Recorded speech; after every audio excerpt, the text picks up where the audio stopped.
Hi, this is Kirk, the Bariatric Carnivore, fresh back from KetoCon, and I had some great opportunity to meet some of the people that I have watched for years on YouTube, and finally got a chance to meet them in person. People like Dr. Boz, who is running her practice now out of Florida, but I remember her back when she was in North Dakota, and she shares a lot of great stories about just how powerful this diet can be, just from her own personal family experience. And Dr. Ken Berry, who has been a great wealth of information of common sense health concerns. And he's the guy that actually got me initially very interested in going carnivore after being both keto for quite a while. And Dr. Shawn Baker, who is kind of, God, this guy is actually a beast in real life. Not only is he tall, but he is just solid muscle. And it was cool. I happened to be sitting next to him during one of the presentations and got a chance to talk to him. And they're real nice, real people, and they love hearing the stories and meeting people. And that part was just fun and fantastic, and we just enjoyed the whole experience. One thing that I did do, I have not done in over a decade, and that was get a DEXA scan. And that is probably one of the most accurate ways of figuring out your actual body composition, particularly fat percentages and how much bone you have. And when I started off this journey, I was an embarrassing 53% fat. I mean, I looked quite literally like a slice of bacon on the inside when you really get down to it. 53% of my body weight was fat. And now it's down to 17%, which is a pretty healthy percentage, top 2% of all guys in my age group, which I feel pretty good about. And the bone density was really thick. I mean, I'm like the upper 2% in overall bone density in the planet. So I felt pretty good about all that, and learned a bunch of other stuff, met some people, and got some great inspiration. So if you ever get a chance to go to any of the low carb events, I highly recommend it. The KetoCon in Austin, or Low Carb USA in San Diego or Denver. Go over there and meet with other folks and get some inspiration and meet some of these people that you see on YouTube. And it's a lot of fun. But let's talk today about why I distrust experts. And if you still believe in experts after the last couple of years, you need to give yourself a reality check. There's a lot of things that happened this year that it turns out that were not based on any real science. They were just based on quote unquote expert opinion. For instance, the idea that you needed to stay 6 feet away from each other. That was not created because somebody did a study that showed that the virus did not affect you if you're more than 6 feet away from somebody. That was just something some expert made up. And too often we see things that are considered, quote unquote, and we see this in the newspaper a lot, experts say. But what are the experts saying this based on? Are they basing it on science? Are they basing it on clinical research? Or are they basing it on just the fact that they think it's a good idea? And too often, it's just because they happen to think it's a good idea. There's no real science behind it. See, I think there's three classes of experts that you're going to run across. There's the bosses, the guys with the long, white coats and the long beard type things that that are considered the fountains of all wisdom and knowledge that all the other doctors kind of genuflect to and just defer to their opinion because they've been around longer and they've got the big name. They're often heads of institutes, which means they control the purse strings, and they're the ones who control who gets grants and stuff like that. There's another branch of expert, and these are the actual researchers. But too often these people are cowered into going along with the prevailing wisdom and echoing what the senior experts say, because if they don't, they can't get grants. And if they can't get grants, they don't get paid. You would think that university professors with tenure would be the people most free to say what they believe is true. But they're actually the people that are probably the most coward, because their whole funding and their prestige is all dependent on what the bigger experts think of them. right now, you may have observed that a lot of very formerly prestigious doctors were canceled. The cancel culture, though, is not something new. It's been around for a long time. And people that go against the prevailing wisdom in any given field are marginalized and told that they have no standing and what they're talking about is nonsense. And when that happens to your professional reputation in such a closed world such as research, you lose funding, you lose your income, you lose your prestige, and you can't do anything. So too often the best experts are really coward. It can never really share what they really believe, and it develops a type of groupthink. So there's a prevailing institutional knowledge that seems to pervade the whole place. The final group, the expertise that I do pay attention to probably the most, are clinicians. These are people that are seeing actual patients and seeing actual results. Now, why do I think this is such an important topic? Well, let's take a look at cholesterol. The prevailing wisdom that's been around for almost 60 years, is that cholesterol is the cause of all heart attacks.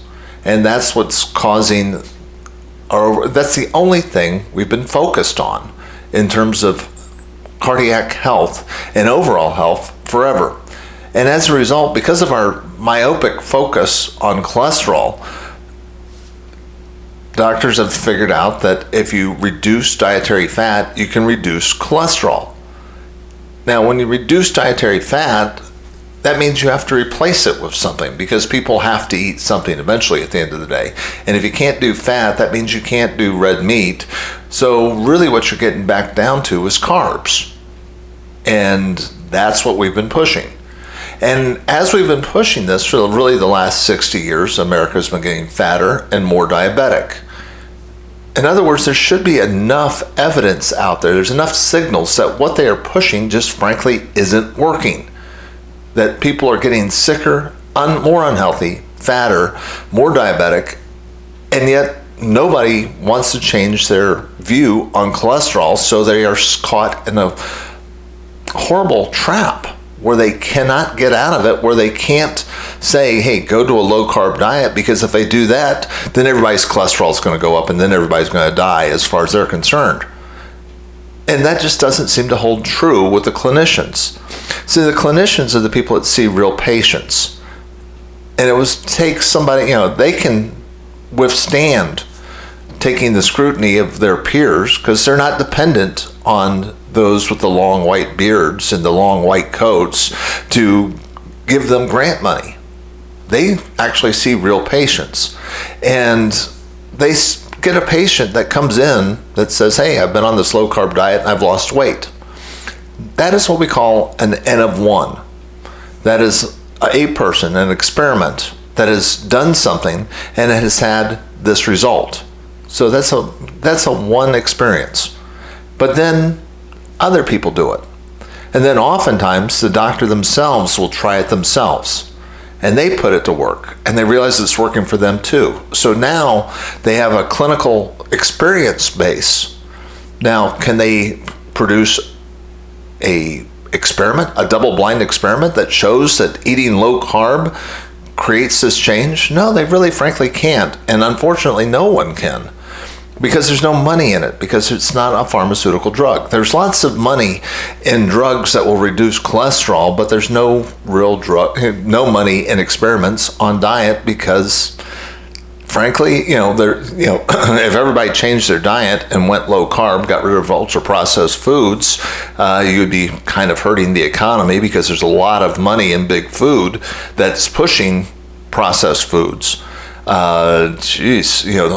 Agricultural subsidies would be hurt because people would no longer be buying wheat and sugar and stuff like that. And golly, the government subsidizes that stuff out the yazoo. So that would all go away. And, and all these producers of all these products would, be hurt. And then people would start demanding more meat, which would mean the price of meat would go up and that would create other problems, etc. So as a result, there's all these institutions that are all set up to kind of discourage the notion that a low-carb diet actually works. But clinicians like Dr. Atkins back in the 70s noticed, and he took the idea from a person who had been using it in his practice for 40 years, who took it from another practitioner who had been using it in his practice for 40 years before that. The low carb lifestyle is not an old idea. It's been around for a long time. It was actually embraced by most of the medical profession until the experts, the expert opinion, the people at the very pinnacle, Dr. Ancel Keys, who controlled a lot of the grants at the federal government level, all decided that cholesterol was the problem. And because they didn't have an alternative to eating red meat and lowering cholesterol, they all decided that cholesterol was the big problem, and that's where they put all their efforts. And as a result, nobody's talked about low carb since. Now, you might think, okay, that's all well and good. Who cares about expert opinion? Well, let me give you an example. This is my favorite poster child for why expert opinion can be flat out dangerous. And his name was Ignaz Semmelweis. He's a Hungarian physician, but he was working in Austria. He was working at the hospital there, and he worked as an obstetrician, and he worked primarily with poor women. And children and mothers were dying a lot of sepsis. They were getting infections, and nobody quite understood how that worked. So the doctor did a series of tests. He started changing the bed linens more regularly, see if that would make a difference. It didn't. He decided, okay, let's open the windows and get in more fresh air. Will that make a difference? No, frankly, it didn't. Then he said, well, let's wash our hands in a chlorinated solution. That worked. See, what was happening back in that time, before people had really good microscopes and could see the germs, he realized that doctors were going down, doing autopsies, and then going up and delivering a child.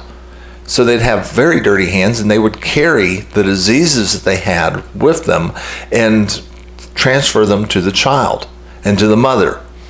And once he started getting his team to start washing their hands, the number of deaths in childbirth dropped dramatically. And he wrote that up. It was a very good scientific paper. There's nothing wrong with his clinical analysis, and he had the numbers behind him, and he was rejected by the experts. Those people with the very long white coats, the learned people, the people that controlled the purse strings and who basically cowed all their colleagues into submission by destroying the careers of anybody who opposed them. And those doctors said that the doctor who did the research was wrong.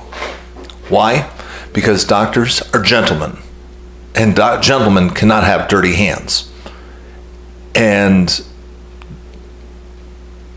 they ruined his career. Now, in fact, the guy who discovered the principle that if you washed your hands before you delivered a baby and you could save all these lives, basically had a nervous breakdown because of the constant attacks and the cancel culture at that time.